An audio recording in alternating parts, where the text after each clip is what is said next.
Hey, this is Venom Cannon 13 here, talking to you from the man cave. I wanted to go over a couple of things today, some safety, some rules, some other things that can help you have enjoy your shooting more. First thing is shooting isn't fun unless it's safe. So you always want to wear eye and ear protection when you shoot. Ear protection, protect your hearing is important. And then eye protection, if you have glasses, that's good. If you don't wear glasses or wear contacts, you want to wear some safety glasses. You always want to protect your eyes when you shoot. Automatic weapons, you have the empty casings flying out. They can bounce off the walls. They can hit you in the eye and what have you. So you always want to do that. And also for hearing protection, there's the over-the-head kind, and then there's also some kinds that can go in your ears and they can hold them on your neck when you're not wearing them. And then of course they also come in the soft foam kind too. So you always want to wear eye and ear protection when you shoot. You also want to wear eye protection when you clean your weapons. Anytime you're cleaning your weapon, working on a weapon, changes in parts, doing a mod, what have you, you always want to wear eye protection as well. You certainly wouldn't want to get any ballistol, any cleaning or lubricating, some hoppies. If that gets in your eye, splashed, it's going to hurt. It can cause some damage, so you want to wear eye protection.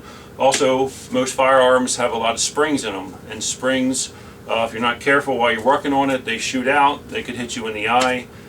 Specifically, the magazine of a shotgun, the tube underneath has a pretty strong spring in it. You take the end off because you're working on the weapon. That spring is going to shoot out. If you miss it, you don't want to get hit in the eye. So you always want to wear eye protection also when you're working on your weapons. Couple things, rules for weapons, real safe, real quick. As far as safety, you always want to treat a weapon as if it's loaded. Even if somebody tells you it's not loaded, they hand you a weapon, you want to make sure that you check it yourself. You never point a gun at anything that you don't want to shoot or destroy. So that includes other people, what have you. You always want to keep your gun pointed in the safe direction, down range. You don't want to be at a range and start waving your gun around in any direction. You always want to keep it pointed in the safe direction down range. You always want to keep your finger off the trigger until you're ready to shoot. So here's a weapon. We can see that it's empty. The chamber is empty. No magazine. This is a safe weapon. When you're holding it, before you're ready to shoot, you don't want to put your finger on the trigger. You don't put your finger on the trigger until you're ready to shoot. That's important. You also want to know what's behind your target and what's in front of your target. If something, you want to make sure that if you miss or if your bullets carry through past your target, that there's safe distance behind it. You're not going to hit anything. Also ricochets and things like that. You also want to know what could possibly come in front of your target. Something can be coming from the side. So you want to know what is in front of your target, what's behind your target, and of course you want to shoot at a safe target.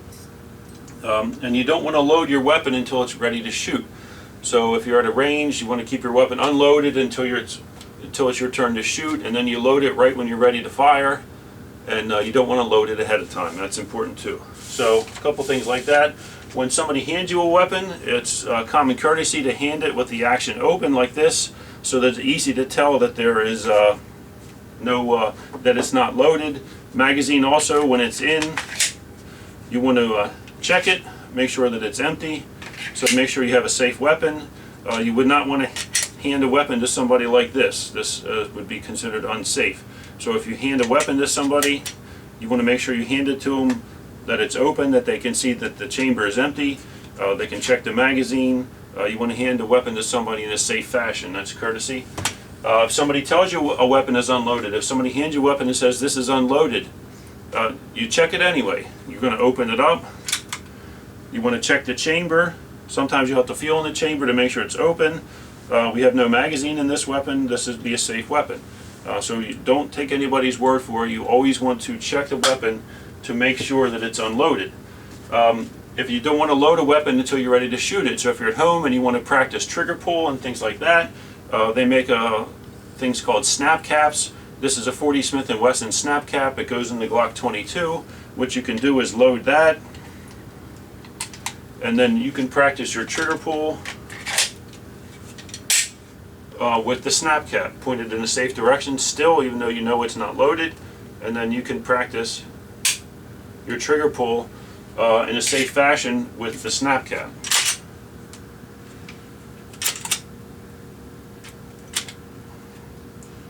No. Okay, so another thing you want to do is get your family involved. I have 2 sons and a daughter. My sons are involved in shooting as well. My daughter shoots. It'll never be her favorite thing to do, but she does enjoy it once in a while. She can operate the Mark III. She knows how to safely load and fire this weapon. She does enjoy that once in a while. It builds confidence. She's confident in the weapons. She's not afraid of the weapons. My sons as well. They operate, of course, some of the heavier powered weapons, but they know how to do it safely, and that's important. So I even took my mother shooting. She'll never be a shooter per se, but she did enjoy the one time. So it's important that you don't want to be afraid of weapons, but you certainly want to respect weapons. Another thing you can do to get involved is the internet, and a lot of things on the internet to help you enjoy your shooting. There's a couple of sites for targets. I don't endorse any of these sites in particular, but these are a couple that I have found. www.mytargets.com is one site that has some targets. www.targetswithaz.com, and then there's another site, www.theshootingschool.org/targets.html. All these sites have some free downloadable targets that you can use, and it's a lot cheaper than buying your targets. You download the target, you print it on your computer, you can take them up to a UPS store or what have you and print a whole bunch of copies for yourself. When I do that, they run me about 7-8 cents a piece. Certainly a lot cheaper than you will find the targets when you buy them. Another thing that you can get on the internet, there are a lot of sites for shooters here in Maryland. www.mdshooters.com, so www.marylandshooters.com. It's a forum site. It's good for information. You can go on the site. You have a question about reloading or about your .22 or what type of 1911 is recommended or what have you. Anything relating to shooting. There's a forum site for whatever state you live in. You can probably find a site. Good information can be found on there. Also YouTube. A lot of good videos on YouTube. If you go, you can find cleaning videos and what have you. Then a couple subscriptions that I have that I recommend. Hickok 45, of course, is very popular. The KGB 65 I also enjoy. Nut and Fancy.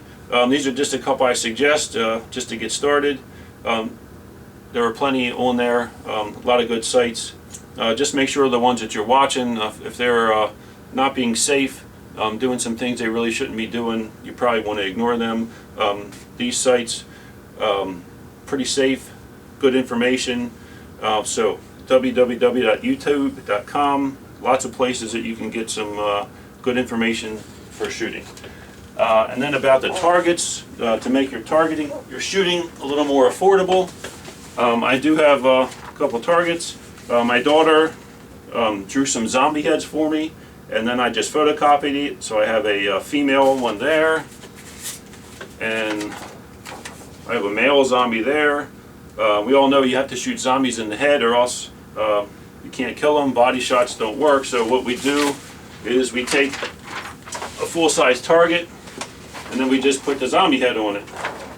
And that way you can shoot it, and then once that one's done, you just take the zombie target off, replace it with a new one, and then you can keep reusing this target multiple times. So it's a great way to save a lot of money when you shoot. Use your own targets or download those targets from some of those sites. Some other targets that I found at some of the sites that I showed. Just general target sites, pretty standard. That would be good for shooting, your Glock or whatever. That's a good one.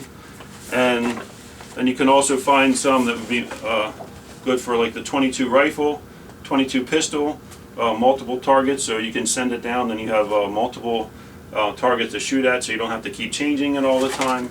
Generally, I attach those to either cardboard or a piece of poster board. You can fit 4 targets on there pretty easy. These cost about 35 cents. And then when you're done, you take the targets off, you put new targets on, and you can keep reusing this pretty much for your whole session of shooting, even 2 or 3 sessions of shooting. So that's real cheap. Good way to reuse your targets, make your target shooting cheap. Instead of paying 75 cents, $1, $2 a target, you just download some, print them up, about 7-8 cents a piece, put them on a board or a bigger target, and it just makes your shooting much more economical, and it's a lot of fun. Generally just use some masking tape, tape them on, and we're good to go. So, just a video today, not about shooting per se, but about being safe, having some fun, and about targets. So thanks a lot for watching. This is Venom Cannon 13. Have a good day.